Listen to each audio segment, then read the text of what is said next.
Le ministère togolais de l'économie et des finances a indiqué que la situation économique du Togo d'avant la pandémie de Covid-19 devrait revenir à la normale. L'autorité estime que le rythme de progression devrait s'accélérer pour atteindre 6,1% en 2022 après 5,3% en 2021.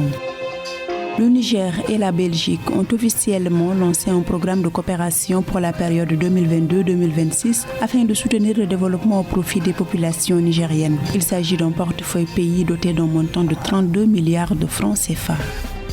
La Banque centrale de la République démocratique du Congo compte abaisser son taux directeur à 7,5% au cours de l'année 2022. Cette projection est motivée par les bonnes perspectives de l'économie du pays au cours de l'année 2022.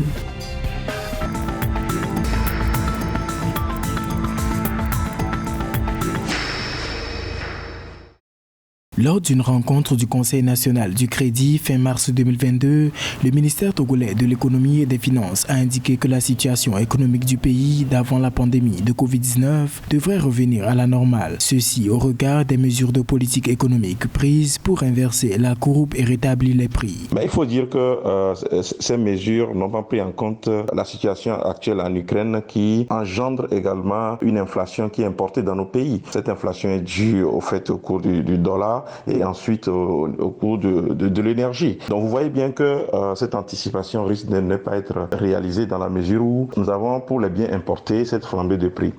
L'autorité estime que le rythme de progression devrait s'accélérer pour atteindre 6,1% en 2022 après 5,3% en 2021. Atténuer les tendances inflationnistes suppose la prise de mesures incitatives pour une reprise de la dynamique. Alors ceci dit, qu'est-ce qu'il faut faire? À très moyen terme, il faut dire qu'il faut agir sur la production, surtout des biens alimentaires. Ensuite, dans le très long terme, il va falloir orienter nos politiques agricoles pour aller vers une autosuffisance en accentuant les investissements dans l'agriculture, ce qui peut permettre quand même de réduire les effets néfastes de l'inflation. Mais il faut dire que sincèrement nos États sont dos au mur par rapport aux efforts à faire pour essayer de juguler cette inflation. La Banque centrale plutôt des États de l'Afrique de l'Ouest est plus que jamais appelée à voir comment essayer d'aider les pays à revoir le niveau ou bien à rehausser le niveau de pouvoir d'achat. Afin d'accroître l'offre de biens alimentaires, le gouvernement s'attelle déjà à la lutte contre la contrebande pour assurer la disponibilité des engrais nécessaires en vue de satisfaire les besoins des agriculteurs.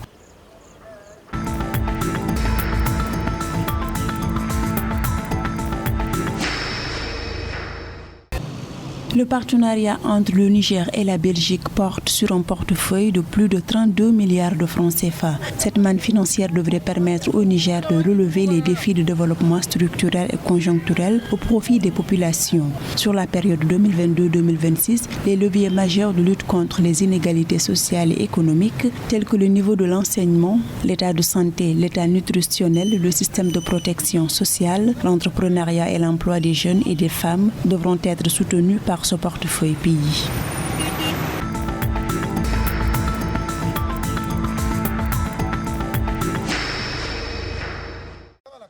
En République démocratique du Congo, la Banque centrale projette de baisser son principal taux d'intérêt en 2022 de 8,5% actuellement à 7,5%. C'est ce que révèle un communiqué publié par la banque dimanche 3 avril 2022. Selon le comité de pilotage monétaire de la BCC, les perspectives de 2022 sont bonnes pour l'économie congolaise avec une croissance projetée à 6,1%, une inflation annuelle autour de 5% et la poursuite de la relative stabilité de la monnaie nationale.